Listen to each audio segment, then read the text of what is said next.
जी, welcome back नाज़रीन। हम programme में क्योंकि बात कर रहे हैं मुज़ाकरात की कि उसका उसका अमल जो है उसको किस तरीके से आगे लेकर चलना चाहिए, तो थोड़ा एक एफ़र्ट हमने देखा है कि की गई है। उसी हवाले से बात करेंगे। हमें जॉइन किए सीनियर सियासतदान हैं, मेंबर हैं नेशनल डायलॉग कमेटी के इमरान इस्माइल साहब ने, फॉर्मर गवर्नर हैं सिंध के। बहुत शुक्रिया सर आपका, आपने प्रोग्राम में मुझे वक़्त दिया। सर सबसे पहले क्योंकि मैंने आपके तारुफ़ में कहा है कि मेंबर नेशनल डायलॉग कमेटी, तो थोड़ा-सा सर इसकी वज़ाहत अगर हमारे व्यूअर्स के लिए कर दीजिए कि नेशनल डायलॉग कमेटी सर ये किसने बनाई है, मैंडेट क्या है? थोड़ा-सा अबाउट द होल थिंग।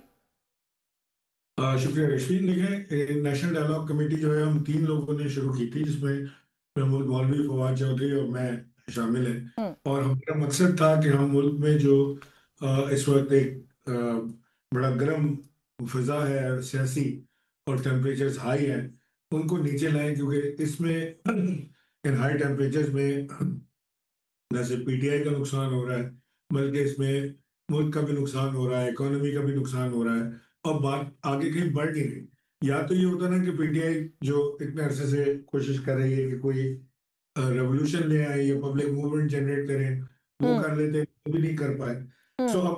अब बहुत ज्यादा ऑप्शंस रहे नहीं है वहां, सिवाय इसके कि अब बैठ के बातचीत की जाए। अच्छा और सर, बातचीत यही सारा मकसद जो है वो इस वक़्त कम से कम तहरीक तहफ़्फ़ुज़ आईन पाकिस्तान वाले भी कह रहे हैं कि उनका भी है कि डेडलॉक को ख़त्म किया जाए। तो आप लोगों ने उनके साथ क्यों नहीं शमूलियत इख्तियार की? क्योंकि जब 2 लोग इकट्ठे हो जाते हैं इस तरह के मौक़िफ़ के लिए तो स्ट्रेंथ ज़्यादा हो जाती है। नहीं, ये तो उन सवाल उनसे पूछें कि उन्होंने वो जो अपनी कॉन्फ्रेंस बुलाई थी उसमें उन्होंने हमें दावत नहीं दी। अच्छा। मुझे नहीं पता क्या वजूहत रही होंगी, लेकिन जब भी दावत देंगे तो इंशाल्लाह जरूर जाएंगे। हुँ, लेकिन ये कम से कम एक क्रेडिट तो इसको एनडीसी को देना हुँ, कि जो ये एक तहरीक तहफ़्फ़ुज़ पाकिस्तान में बात नहीं कर रहे थे मफाहमत की, हुँ, कोई पाकिस्तान में बात नहीं कर रहा था मफाहमत की। जब हमने बातचीत शुरू की, हुँ, उस वक्त लोग, कोई एजेंट कह रहा था, कोई कुछ कह रहा था, कोई कह रहा था जी ये एस्टेब्लिशमेंट ने इनिशिएट किया है, डीरेल करने का मकसद है, फलाना है। लेकिन अब लोगों को समझ आने लगी है कि यही रास्ता है और यही हल है। तो हुँ। हमने एक फजा तो क्रिएट कर दी, कम से कम अच्छा, एक। जो फ़िज़ा भी आपने क्रिएट की है ना सर, जो मौक़िफ़ आपने रखा है, उस पर थोड़ी-थोड़ी सी तनकीद भी हो रही है। तनकीद ये हो रही है कि आप लोगों ने कहा कि कोट लखपत में जो लोग कैद है, सीनियर लीडरशिप है पीटीआई की, उनको पैरोल पर लेकर आया जाए और बातचीत की जाए, अच्छी तजवीज़ है। लेकिन आप लोगों ने अपनी इस तजवीज़ के अंदर इमरान खान साहब की रिहाई की बात क्यों नहीं की? वो कहते हैं जब आप इस चीज़ को बाहर निकालेंगे, तो जो इंटेंशंस हैं फिर उस पे डाउट होता है। नहीं, ये बड़ा सिंपल सा एक बात है हुँ, जिसको समझने की जरूरत है। हुँ, देखिए, ये सारी बातचीत और टेम्परेचर डाउन और सब किस लिए हो रहे हुँ, हैं? ये सब इसीलिए हो रहे हैं कि इमरान खान समेत जितने सियासी असीर हैं, कैदी हैं, बुशरा बीबी हैं या और लोग हैं, उन सब की रिहाई मुमकिन हो सके, हुँ, वो सियासी डायलॉग से ही होगी। अल्टीमेट गोल तो इसका यही हो सकता है ना, और इसके अलावा क्या हो? हुँ, तो अगर हम शुरू में ये शर्त रख दें कि जी इमरान खान को रिहा करें, तो फिर हम बातचीत के लिए तैयार हैं, तो इमरान खान को रिहा कर दें तो बातचीत किस चीज़ की रहेगी? हुँ। बातचीत है क्या फिर? तो यानी कि क्योंकि आप ये कह रहे हैं कि आप लोगों का एंड गोल वो है जिसकी वजह से आप ये सारा एफर्ट कर रहे हैं, तो उसकी तरफ काम करने के ये आप कह रहे हैं कि ये कनेक्टिंग लिंक्स हैं। मुझे ये बताएं कि जो खत लिखा है आप लोगों ने सर प्राइम मिनिस्टर को, किसी किस्म का कोई जवाब आप लोगों को किसी स्टाफ ने राब्ता किया हो प्राइम मिनिस्टर के, कोई भी जवाब आया है? देखिए, कोई ऑफिशियल जवाब रिटर्न तो हमें नहीं आया है, हम्म, लेकिन जो प्राइम मिनिस्टर करीबी साथी हैं या जो सीनियर लोग हैं पीएमएलएन में, उनसे बात जरूर हुई है। उन्होंने कहा है कि जी उस घर को बड़ा खुशाइन करार दिया है वजीर आजम ने, और उन्होंने अपने दोस्तों से मशावरत कर रहे हैं हम्म। हाउ टू रिस्पॉन्ड, और जल्द इसका जवाब आएगा और इसके नतीजे में हमारी मुलाकात भी मुतवक्को है वजीर आजम समेत और दीगर लीडरों से। यानी लेकिन फिर भी कोई कोई कोई ऑफिशियल चैनल से आप लोगों को मुलाकात की कंफर्मेशन नहीं आई? वो इसीलिए पूछे बिकॉज फवाद चौधरी साहब ने भी कुछ सिमिलर बात की है कि मुलाकात एक्सपेक्ट कर रहे हैं आप लोग। जी हाँ। तो यानी कि ऑफिशियल चैनल से नहीं आया। तो मुझे ये बताइए कि तहरीक तहफ़्फ़ुज़ आईन पाकिस्तान वाले सर, आपने कहा कि बुलाया नहीं, उनसे पूछे, बिल्कुल ठीक बात है, वैलिड बात है कि उनको आप लोगों को रीच आउट करना चाहिए था। अगर करते हैं अभी फ्यूचर में, तो आप लोग रिस्पॉन्ड करेंगे, जाएँगे उनके प्लेटफ़ॉर्म पे? नहीं, हम हर उस जगह जाएंगे जहां से हमें कोई पॉजिटिव वाइब आएगी। ठीक। अगर टीटीएपी वाले हमें बुलाएंगे, हम जरूर जाएंगे। हुँ, बहुत वैसे शौक जाएंगे, उनसे बात करेंगे बैठ के, उन्हें अपना मौका देंगे, उन्हें समझाएंगे कि कैसे हम इस मूव को आगे ले जाना चाहते हैं। ठीक है। सर आप लोगों की मुलाकात हुई कोट लखपत जेल में भी, वो मुलाकात किसने फैसिलिटेट कराई? आपको पता है इस चीज़ को लेकर भी बहुत बहस रही है। देखिए, मुलाकात करना कोई आसान काम तो है नहीं, ज़ाहिर हाँ, है, बगैर परमिशन के तो हम मुलाकात कर नहीं सकते। तो हाँ। लिहाजा महमूद मौलवी साहब ने अपने दोस्तों के थ्रू इसको मैनेज किया और उन्होंने मुलाकात करवाई। जब हम बात कर रहे हैं कि हम तमाम फरीकों को टेबल पर बिठाना चाहते हैं, तो हम तमाम फरीकों से बातचीत भी करेंगे।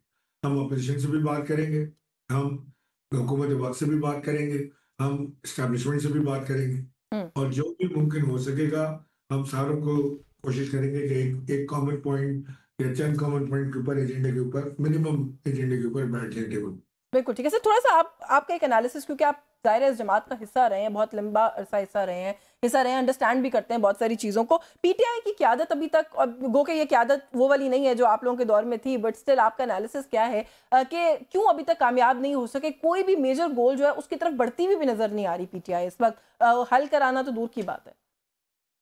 मैं बड़ी देर से अवॉइड कर रहा था इस तरफ आने के लिए, सर, लेकिन आपने छेड़ ही दिया मुझे। नहीं नहीं, तो बनता है। देखिए, हाँ, नहीं नहीं बोलूं। नहीं नहीं बोले, मैं कह रही हूँ बनता है ये सवाल, तो इस पे तो बात बनती है। देखिए, जो पीटीआई की इस वक्त क़यादत है ना, जिनके पास जिम्मेदारी है, वो सियासी नाबालिग लोग हैं। अब वो सियासी बलूगीत को पता नहीं कब पहुंचेंगे, लेकिन जब तक पीटीआई का क्या हाल हो चुका होगा, हम्म। ना ये क़यादत कोई आज तक पब्लिक मोमेंटम जनरेट कर सकी, ना ये क़यादत कोई ऑपोजिशन अलायंस बना सकी, ना ये इस क़यादत ने कोट लखपत में मौजूद बाकी लीडरों की मिजाज पुरसी की, उनसे उनसे मिलने गए या उनका नाम तक नहीं लेते थे, हम्म। अब उनको याद आ गए सारों के।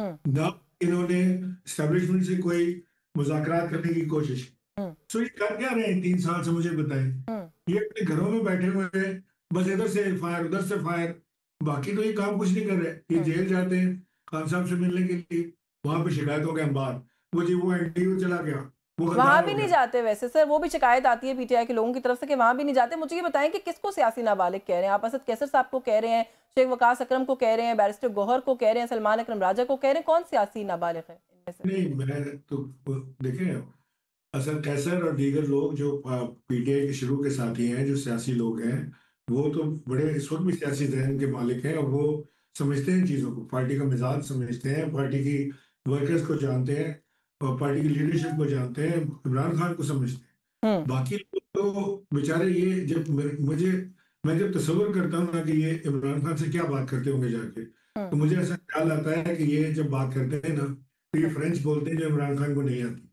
और इमरान खान जवाब पर्शियन में देते हैं जो इनको नहीं जो आती। इनको नहीं आती। मतलब ये तो, ये they can go nowhere. I know Imran Khan very well. Imran Khan साहब कभी भी किसी नए आदमी के साथ नहीं खुल हम्म। सकते। वो एक रिजर्व आदमी है, वो अब जिसके साथ कंफर्टेबल होते हैं उसी के साथ वो बातचीत करते हैं और खुल के अपनी तो आप लोग बनाए क्यों अटेम्प्ट नहीं कर रहे खान साहब से मिलने की? अगर आप कोट लखपत तक की अटेम्प्ट कर सकते हैं तो डियाला की भी कर सकते हैं। नहीं, बिल्कुल करेंगे। हम कोट लखपत क्या, अडियाला क्या, हम हर जगह जाएंगे जहाँ पे पीटीआई के लोग मौजूद हैं। इमरान खान साहब से मिलने की ख्वाहिश हमारे दिल हम्म। में है, हम जरूर मिलेंगे उनसे। लेकिन अभी फिलहाल हम एक माहौल क्रिएट कर रहे हैं कि ये जो अभी हमारी 4-5 हफ्तों की काविश से आपने देखा कि कम से कम बातचीत शुरू हो गई फौरी हम्म। तौर से कि जी बातचीत करनी चाहिए, बातचीत करनी चाहिए। हम्म। इससे पहले तो ये सारे सोए हुए थे, किसी को ख्याल नहीं था कि जी ऐसा भी हो सकता है। ठीक जब है। हमने शुरू किया तो लोगों ने हमें बड़ा क्रिटिसाइज भी किया इसको। लेकिन अभी हम एक माहौल क्रिएट करने की कोशिश कर रहे हैं, जनरेट करने की कोशिश कर रहे हैं। उसके बाद हम तमाम फरीकों से, बशमूल इस्टेब्लिशमेंट, बशमूल इमरान खान साहब हिमसेल्फ, और वज़ीर आज़म पाकिस्तान नवाज शरीफ और शहबाज शरीफ से भी मुलाकात करेंगे, और तमाम अपोजिशन लीडर्स इंक्लूडिंग मौलाना फजलुर रहमान, पीर पगारा साहब और दीगर जमात इस्लामी, तमाम जमातों के साथ हम चलें सर, एमकेएम अच्छी से भी सोच और अच्छी रब्ता भी एफर्ट करेंगे है, और क्योंकि इस वक्त मुल्क जिस डेडलॉक का शिकार है, बिल्कुल दुरुस्त बात है कि मुज़ाकरात ही वे आउट है, और उसके लिए माहौल बनाने की जो आप लोग कोशिश कर रहे हैं, रियली होप एंड प्रे कि आप लोग उसमें कामयाब हो। मेरे पास वक्त खत्म हो गया, वरना मैं आपसे मजीद जरूर बात करती। आपका बहुत शुक्रिया। इमरान इस्माइल साहब हमारे साथ प्रोग्राम में मौजूद थे। व्यूअर्स न्यूज़ टॉक से आज के लिए बस यही कुछ, मुझे इजाज़त दीजिए। अल्लाह।